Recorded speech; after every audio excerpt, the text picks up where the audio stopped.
DS ഇറേ Pranav Mohanlal നായകനായി എത്തിയ ഈ ഒരു ചിത്രം മൂന്നാം വാരത്തിലേക്ക് കടക്കുമ്പോൾ സിനിമ 475ഓളം തിയേറ്ററുകളിൽ അല്ലെങ്കിൽ സ്ക്രീനുകളിൽ വീണ്ടും ഉണ്ട് എന്നുള്ളൊരു കാര്യം തന്നെയാണ്. വേൾഡ് വൈഡായിട്ട് അത്രത്തോളം സ്ക്രീനുകളിൽ ഈ ഒരു പ്രേതപടം, ഈ ഒരു ഹൊറർ ഫിലിം നിൽക്കുന്നു എന്നുള്ളതാണ്. ഇതിനോടകം തന്നെ സിനിമയ്ക്ക് റെക്കോർഡ് കളക്ഷനാണ് വന്നിരിക്കുന്നത്. ചാനൽ ഒന്ന് സബ്സ്ക്രൈബ് ചെയ്ത് തരാം, ഒപ്പം ലൈക്കും ഷെയറും കമൻസും ഒക്കെ ഒന്ന് ഇടാം. ഇവിടെ DS ഇറേ കളക്ട് ചെയ്തിരിക്കുന്നത് 75 കോടിക്ക് മുകളിലാണ് ഈ ഒരു 15 ദിനങ്ങൾ കൊണ്ട് എന്ന് പറയാം. ഇവിടെ ഒരു വലിയ ഒരു ബ്ലോക്ക് ബസ്റ്ററാണ് വന്നിരിക്കുന്നത്. ഹാട്രിക് 50 കോടിയാണ് പ്രണവിൽ നിന്ന് വന്നത്.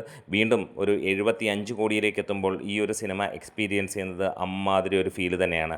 റെസ്റ്റ് ഓഫ് ഇന്ത്യയിൽ നിന്ന് മാത്രമേ സിനിമ നേടിയിരിക്കുന്നത് 10 കോടിയോളമാണ് എന്നുള്ളതാണ് റിപ്പോർട്ടുകൾ വരുന്നത്. കേരളത്തിൽ നിന്ന് 35 കോടിയിലേക്ക് മുകളിലേക്ക് സിനിമ എത്തുകയാണ്. വേൾഡ് വൈഡായിട്ട് 75 കോടിയും കടക്കുന്ന ചിത്രം ഇന്ന് 475 മുകളിലുള്ള സ്ക്രീനുകളിലാണ്.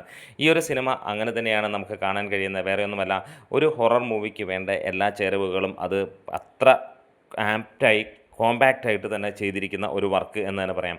ഈ ഒരു സിനിമ ഇന്നും ഏറെയും പ്രേക്ഷകർക്ക് വലിയ രീതിയിൽ ഇഷ്ടം തന്നെയാണ്. അതുകൊണ്ട് തന്നെ ലോകമെമ്പാടുമുള്ള ആളുകൾ ഈ ഒരു സിനിമയെ അത്രത്തോളം ഗംഭീരമായിട്ട് തന്നെ കാണുകയാണ്.